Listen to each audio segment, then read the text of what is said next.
Hey guys, Joe from the Crazy New York Driver Show, Friday, July 19th, 2013.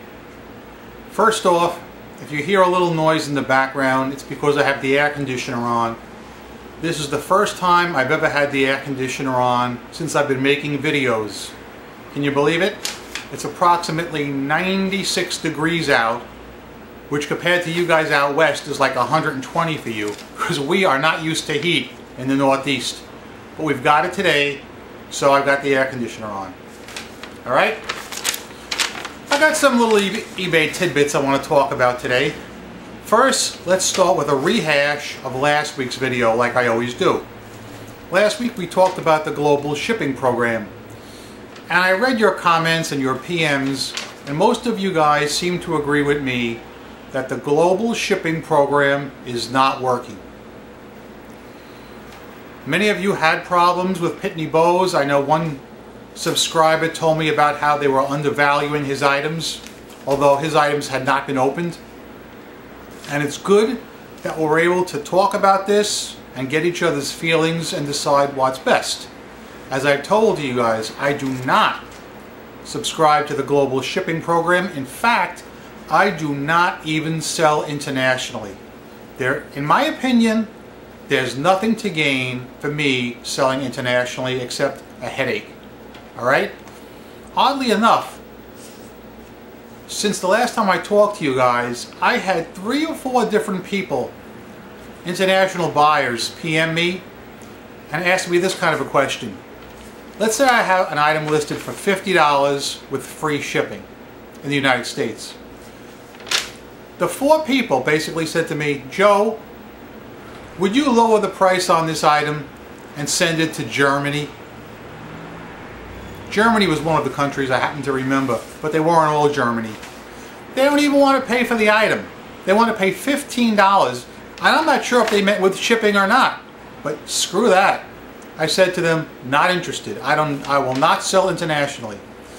Now, a couple of you guys wrote to me and said that you do sell internationally and it's working for you. And I say, go with it. If it's working for you, you do what works for you. For me, it's not working. At some point, if they ever clean up the global shipping program, I will sell internationally. If we are protected as sellers, protected from negative feedback, protected from any problems with customs and any breakage. I don't see that on the horizon, so I'll keep my business right here in the good old USA. Okay, next item.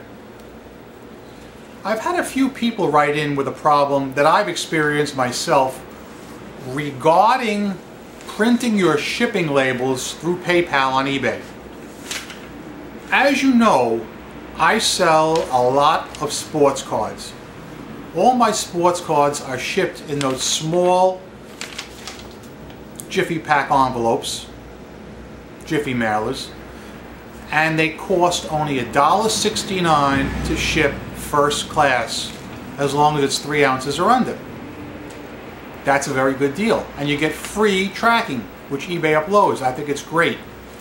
However, if a person's address, if your buyer's address is really long, it will create an error message and you will not be able to print out your shipping label. Yes, it's happened to me. It's not a big problem, but it's a problem. I would say maybe 1 out of 50. It's not pervasive, but it's been going on for a very long time, and I really do not know why eBay does not fix this. So guys at eBay, if you're watching, would you please work on that? It only affects, to my knowledge, the post office shipping. Not a major thing, but it's an annoyance. Because what I have to do then is, if I can't print it through eBay, I have to write it out manually and take it to the post office, where it's going to cost me more, and then I have to upload the tracking manually. Alright? It's better for you guys at eBay if you fix the problem, because it's more money if we ship through you guys. Right? Okay. I want to talk now about 2 things. Returns, and I want to talk about fixed price listings versus traditional auction. Back when I started in eBay, in 1999, almost all transactions were auction format. I mean, it was a big deal. People were really into bidding and sniping and all that. I remember reading so many auctions where the person would describe the item you're bidding on, blah, blah, blah, blah, blah, and at the end it would say, have fun and good luck. How many of you guys remember auction times when they would say, have fun, good luck? You don't see that much anymore. There still are a lot of auctions, but fixed price listings are surpassing traditional auction style listings, okay? How do I feel about that? For me, I like fixed price listings. It's much easier for me. What I do is I'll list an item. Let's just say the date is July the 1st. I'll list the item and I'll set it to run for 30 days, fixed price. And if it doesn't sell, I have it set to automatically renew. It's a maintenance-free operation. I love it. And what's the best thing about fixed price? You can require immediate payment through PayPal. You will never, ever have another deadbeat bidder.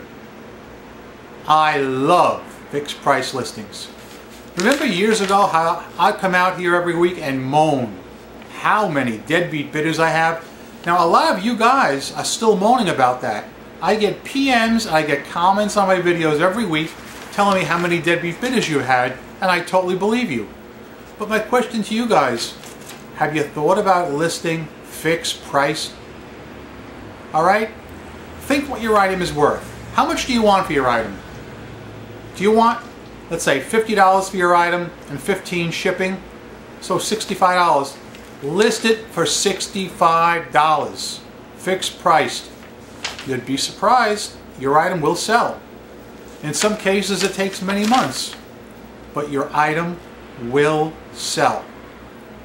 For the most part. As you know, I sell on eBay Motors. I do well there. I do well with sports cards. I still do the toy trucks. Alright, I haven't really done any videos about them for a while because lately we've been in a real eBay Motors cycle. You know, because there's been a lot going on. It's a real fertile ground for eBay videos, I have to tell you that. You know, sports cards and memorabilia is a pretty fertile ground too, only because it attracts scammers, I gotta tell you. Some of those cards bring big money. And when there's big money, there's scammers. In a future video, I'm going to devote a video entirely to cards. And I'm going to post it on this channel because it will be eBay related. And we'll talk about how you get them, how you pack search, how you list them on eBay, or how you find them on eBay. And the term eBay one of one, and all those good things. But right now I want to cover one more thing. Returns. As you know, I take returns only because I want the top rated seller discount of 20%. I don't take returns because I'm running a goodwill mission here. I take it because it's going to save me money. Over the years on eBay, back when I didn't take returns, I really never got that many. I started taking returns, I think, in November of 2012 and didn't get many even then. But I will say this. I had more returns in the year 2013 than in my entire 14-year eBay career. And the reason for the returns was always the same, where the buyer experienced buyer remorse or made a mistake.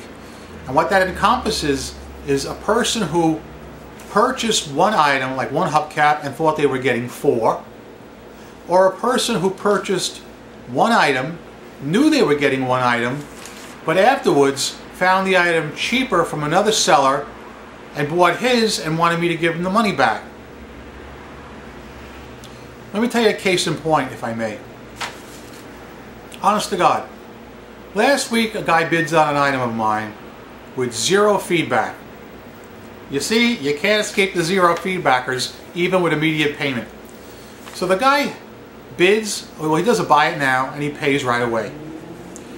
It came in the afternoon, around this time, or maybe earlier. So anyway, The order came in, I processed it, I boxed it, and I put it in the pile to go out.